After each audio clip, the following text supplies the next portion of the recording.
A Japanese legend, one of the scariest legends you could ever hear. The story you are about to listen to shook the spirit of the Japanese people, and in the middle of it, a name appeared: the Japanese human doll. A doll that was responsible for the death of more than 15 people and that eventually fell into the hands of a Japanese broadcaster named Genji Anigawa. What happened after that will completely shock you. The special thing about this story and legend is that it is supported by real videos and real events that happen live, meaning this is a true story, not just a myth. So before we go deeper, grab something to eat or drink, leave a like on the video because it encourages me to upload more content, and if this is your first time here, don't forget to subscribe and activate the bell so you can be the first to watch any new episode. Now, let's begin. Since I started this channel and from my very first videos, I focused heavily on Japanese legends, and honestly, the results were amazing, to the point that if you type Japanese legends in the search engine, many of the first videos that appear are from my channel.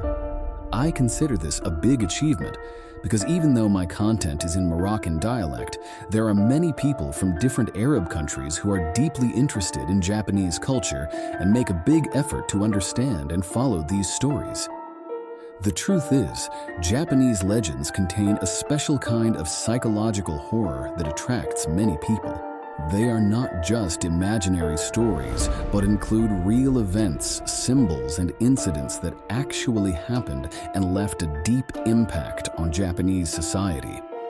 Today's story is a bit different because this legend is not just an old tale, it still exists to this day.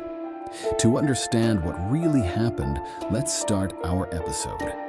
Our story is about Niningo, the human doll. This doll was a true nightmare for the Japanese people at the end of the 1970s because of a series of terrifying events that shook Japanese society and plunged people into fear and shock. The story is linked to a famous personality named Genji Anigawa, a Japanese journalist and radio host who was known for his deep love and passion for bunraku theater. To understand the story properly, we first need to know what bunraku theater is. Bunraku is not just a normal theater, it is like a world of its own. It uses large puppets that look as if they have souls, moving with extremely precise motions that make them feel alive. In reality, each puppet is controlled by 3 people, each responsible for a different part of the body, all working in complete silence and perfect synchronization. The performers never speak. There is only one narrator who tells the entire story, changing his voice for every character and expressing all their emotions, accompanied by traditional Japanese music that adds a dark and sad atmosphere. Genji Anigawa was not just a spectator, he was one of the biggest lovers of this art. In addition to being a journalist, he also wrote and participated in bunraku performances for many years, gaining wide recognition. One night, Anigawa finished his late radio shift and left work to walk home. On the way, he found a man sitting and crying hysterically. Anigawa approached him and asked what was wrong. The man said that the song playing on the radio reminded him of someone very dear to him who had passed away. Anigawa tried to comfort him, and they continued walking together. Seeing how exhausted the man was, Anigawa suggested taking a taxi. They got in, and the ride was filled with an eerie silence. Anigawa turned his head toward the window, and suddenly he saw the face of a little girl wearing a red kimono with short black hair and a disturbing appearance. He felt extremely uncomfortable. What made it stranger was that kimonos at that time were mostly worn by adult women, not young girls, especially not late at night. As the taxi kept moving, Anigawa noticed that he kept seeing the same girl in different places, always standing in the exact same position. Fear gripped his heart, and he stopped looking outside. When they arrived, they paid the driver and got out. As Anigawa was talking to the man, he turned around and saw the same girl behind him, but this time her face was disfigured. Before he could react, she started running toward him at terrifying speed. He turned to the man, but the man looked completely normal, as if he saw nothing. When he turned back, the girl had disappeared.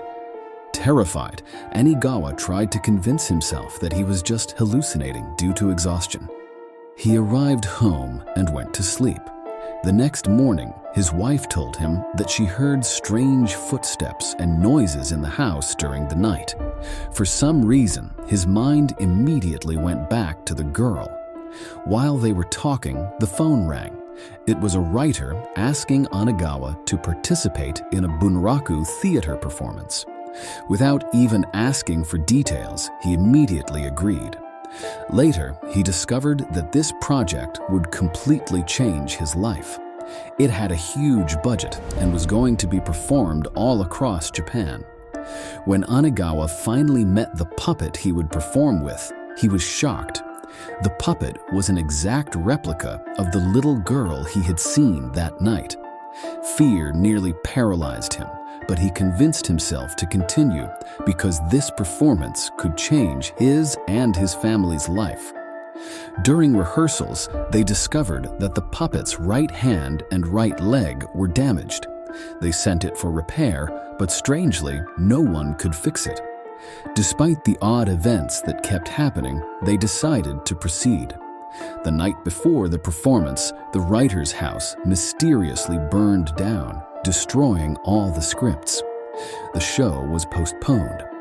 Weeks later, when the new performance date arrived, they found the costumes completely soaked with water, even though there was no source of leakage. They decided to perform anyway. During the show, the actors began experiencing severe cramps in their right hands and right legs, exactly like the damaged parts of the doll. Eventually, Anigawa was left alone on stage with the puppet. That's when he noticed strange things happening outside the script, the puppet moving on its own, unexplained fog and flames, none of which were part of the production. After the show, Anigawa became convinced that the doll was cursed. He planned to take it to a temple, but media appearances turned the doll into a source of income. He kept appearing on programs, telling the full story. Every day, new misfortunes happened. Finally, he decided to get rid of it for good.